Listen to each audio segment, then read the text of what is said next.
నేను చెప్పే క్వాలిటీస్ మీలో ఉన్నాయంటే మీరు ఖచ్చితంగా మకర రాశి చెందిన వాళ్ళే అనమాట. సో మకర రాశి న్యాచురల్ 10th అనమాట జోడియాక్ సైన్స్లో.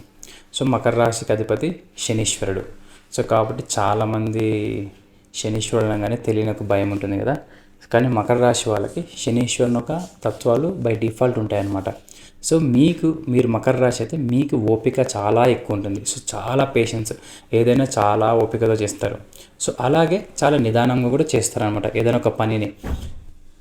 మకర రాశి వాళ్ళు 10th జోడే కాబట్టి వీళ్ళ లైఫ్ మొత్తము ఒక క్యాలిక్యులేటింగ్ ఉంటుందన్నమాట. లైఫ్లో త్వరగా సక్సెస్ అయిపోవాలి, సాధించేసేయాలి, వర్క్ పని మీద బాగా వీళ్ళకి కర్మ అనమాట.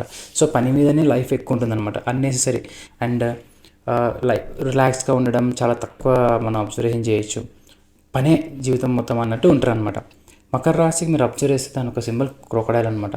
సో క్రోకడైల్ బేసికల్గా సింబల్ ఎందుకంటే, సో ముసలి కన్నీళ్ళు అంటాం చూసారా, దానికి అర్థము మంచోళ్ళు కాదని కాదు, డిటాచ్డ్ పర్సన్స్ అనమాట. అంటే ఎమోషనల్లీ అన్స్టేబుల్ అనమాట.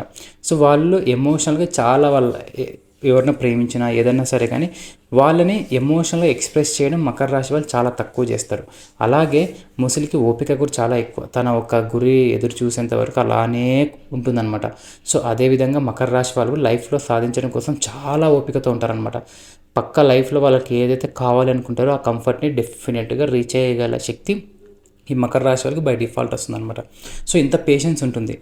కానీ లైఫ్ని కొన్ని సిచ్యువేషన్స్లో ప్రతిదీ వర్కే కాదు, రిలాక్స్గా ఉండాలి అనేది కూడా మకర రాశి వాళ్ళు తెలుసుకోవాలి. బాగా కనిపిస్తారు, అందరికి చూడడానికి అంతా చేస్తుంటారు, కానీ ఇంటర్నల్గా వీళ్ళు ఎమోషనల్లీ చాలా డిస్టర్బెన్స్ ఉంటారు అనమాట. తెలియని ఒక డిప్రెషన్లో, ఏదో ఒక టైప్ ఆఫ్ డిప్రెషన్లో ఉంటుంటారు అనమాట.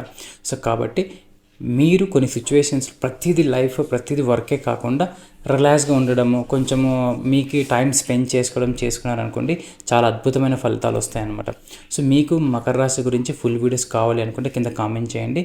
డెఫినెట్గా నేను మీకు ఫుల్ వీడియో చేసి పెడతాను. ఎస్ అని పెట్టండి, సరిపోతుంది.